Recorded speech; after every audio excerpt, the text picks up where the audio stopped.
We've all had this happen to us.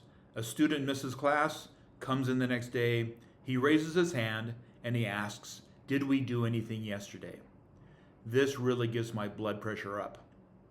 I'm going to show you a way that we can fix this with ChatGPT and technology. Now, traditionally, you've got two options, neither of which is really very good. The first one is that you try to remember the last 45 minutes of class, condense that down into 45 seconds, and then tell that to the kid who wasn't there in class.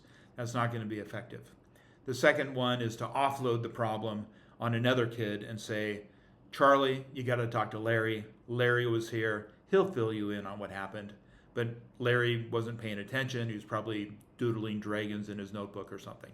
So not ideal. Now the tech solution is pretty easy. You only need your ChatGPT and then also Apple Notes. And I have other videos about how Apple Notes here can write down everything you say. What I prefer to do is to wear this microphone right here, which allows me to move away from my phone a little bit, and I'm still capturing everything that I'm saying. Okay, so those are the only two tools you need. Now here's how I summarize my chalk talks, because yes, I still do those periodically. So I will give you a situation as to what I did recently, just as a simulation. So imagine I'm in the classroom and I welcome my grade 10 students and say, "Good morning, today we're going to talk about that history project."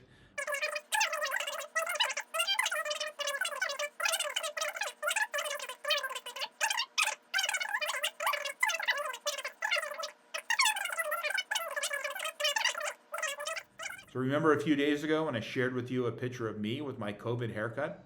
It was frightening, but historically it is significant and of value because during the pandemic, you couldn't get a haircut. Are there any questions? Oh, Nora.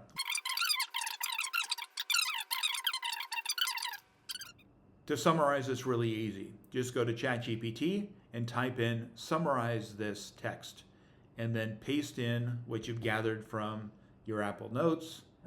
And once you hit return, in a matter of seconds, ChatGPT will generate something like this, which you'll notice really organized my own thoughts and made it coherent.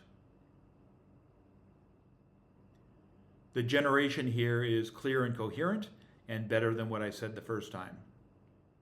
Feel free to pause the video if needed. If your students would be better seeing this in a cartoon, just type in the prompt, "Turn that generation into a cartoon," and then you've got yourself a cartoon roughly saying the same thing. Now, as an extension, you can turn this into a quick quiz, because as we know, students don't remember everything we tell them. It would be nice if they did, but only a small fraction of what we say they remember. So to turn this into a quick quiz, just put in a quick command prompt that says, "Turn these instructions into a 5-question short answer quiz with an answer key."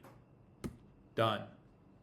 So there's a prompt, and here is the questions along with the answer key, just as a point of review. All right, hope everyone is having a great teaching week, and I hope to see you soon. Please leave comments or questions, and like and subscribe.